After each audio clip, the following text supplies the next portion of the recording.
A comunidade médica discute alternativas para evitar a transfusão de sangue. As propostas podem resolver a situação dos bancos de sangue do país, que lutam para manter o estoque com capacidade para atender a alta demanda. Quem nos explica algumas soluções que estão sendo discutidas para resolver o problema é o cardiologista e criador do projeto Bloodless, Dr. Antônio Alceu dos Santos.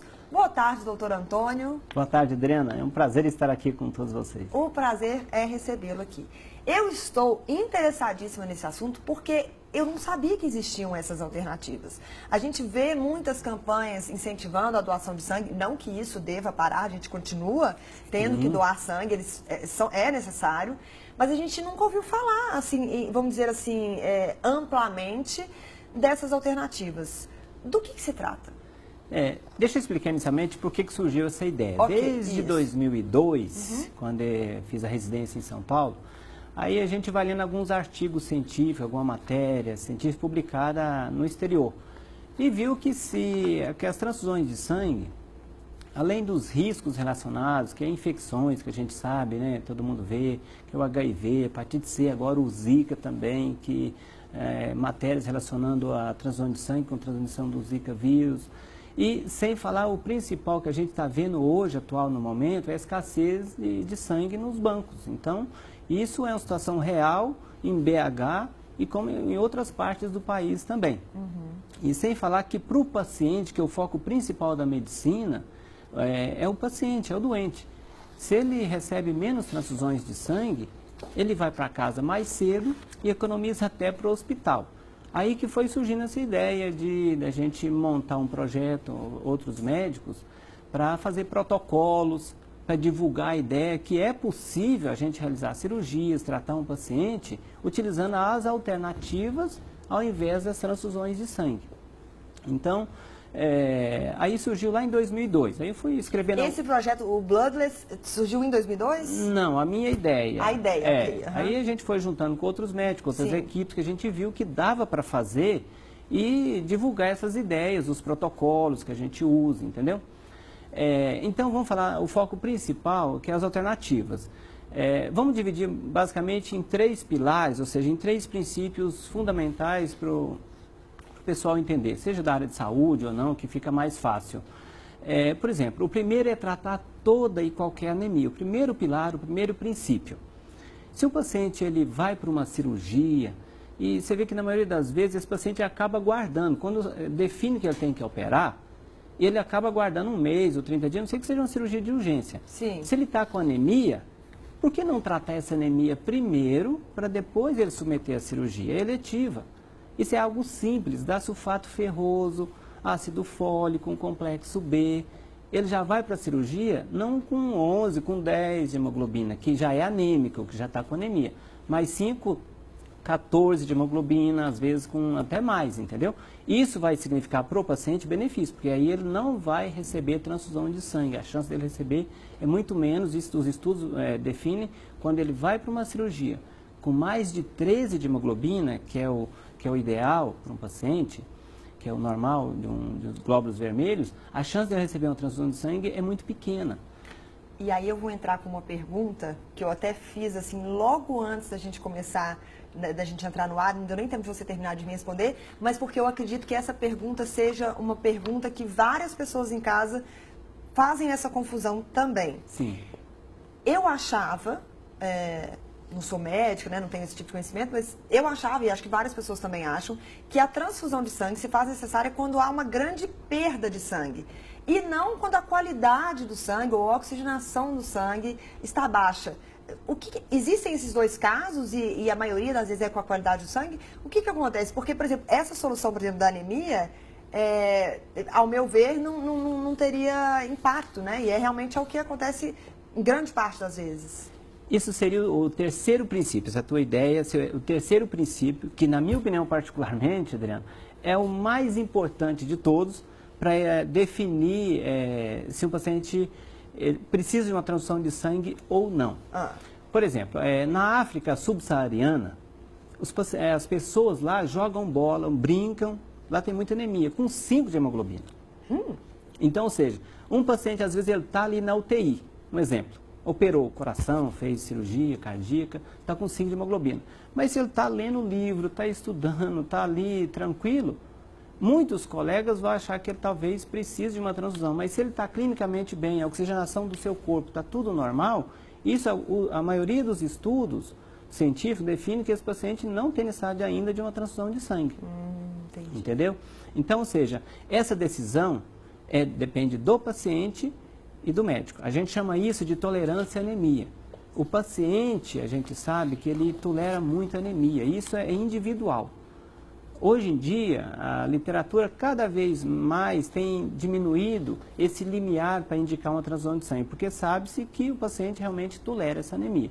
Sim. Isso é um dos mais indicadores, assim, que a gente, quando a gente vai explicar, dar aula em faculdade e tudo, que tolerância à anemia é fundamental para economizar o sangue que está lá no banco de sangue. Se o paciente está bem, está lá tranquilo, a gente vê pelos exames, está oxigenando tudo, os órgãos dele, por que uma transfusão? Você está economizando o sangue para o banco de sangue, talvez para um outro caso, o paciente que é da medicina transfusional. Então eu te interrompi, a gente foi do primeiro para o terceiro e agora falta o segundo, que é...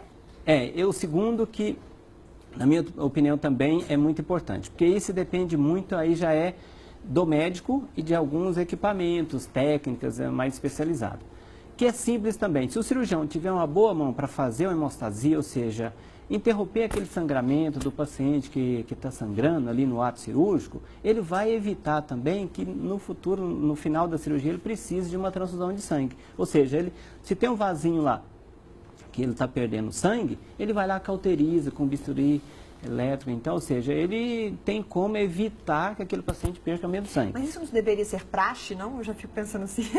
Sim, mas como hoje a maioria não estão sabendo assim, sabe pela mídia agora que os bancos de sangue estão realmente em falta, mas isso ainda vai ser assim, vai passar mais aperto, porque você sabe que em vários hospitais tem que suspender cirurgia, em São Paulo já aconteceu, em vários hospitais tem que suspender cirurgia por falta de sangue. Ou seja, até então não era uma prioridade, agora torna-se uma prioridade. Exatamente, agora a pessoa tem que ficar mais esperta para evitar a perda de sangue, para evitar uma cirurgia. Uma coisa simples também hoje, que falta às vezes apoio do governo brasileiro para disseminar mais assim, o uso de uma máquina chamada Cell Saver, uma máquina que recupera o teu sangue no ato cirúrgico. Ou seja, essa máquina que recupera, como a gente chama ela como se fosse reciclador de sangue. Você vai para uma cirurgia, você vai com certeza ter perca de sangue. Se não tem essa máquina, o sangue que é perdido, aquele sangue que está numa gaze, que está numa compressa, esse sangue acaba indo para onde? Para a lata do lixo. Isso. Essa máquina não, ela filtra o teu sangue, aproveita ele e devolve para você o teu sangue com o teu DNA. Aí sem risco de infecção, sem risco de problemas cardíacos, de arritmia, de AVC, inclusive até de morte. O que a gente mais preocupa hoje com as transfusões seria isso, que o sangue que você recebe não tem o teu DNA. Então isso com certeza, ou agudamente ou mais cronicamente, pode trazer complicações. Então essa máquina hoje... O corpo pode rejeitar uma transfusão? Sim. Eu estou falando, claro, de uma transfusão correta no sentido do mesmo tipo sanguíneo, né? Mas mesmo assim tem risco de reações imunológicas. A gente não vê falar muito nisso, porque no Brasil as notificações relacionadas às transfusões são muito baixas. A gente quase não vê notificação. Continuando então, ou seja, essa máquina ela é muito útil.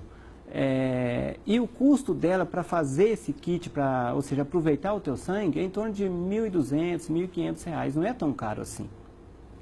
Uma outra técnica simples, que isso não depende de custos, pode fazer em qualquer hospital do Brasil, é uma técnica chamada hemodiluição normovolêmica aguda. O que seria isso? Você vai para uma cirurgia. Você está, vamos dizer, a média de sangue no corpo humano é em torno de 4,5 a 5 litros, depende do peso, mas a média de 4,5 a 5 litros. Antes da cirurgia, ou imediatamente antes da cirurgia, o cirurgião, o anestesista, ele infunde em você mais 2 litros de soro.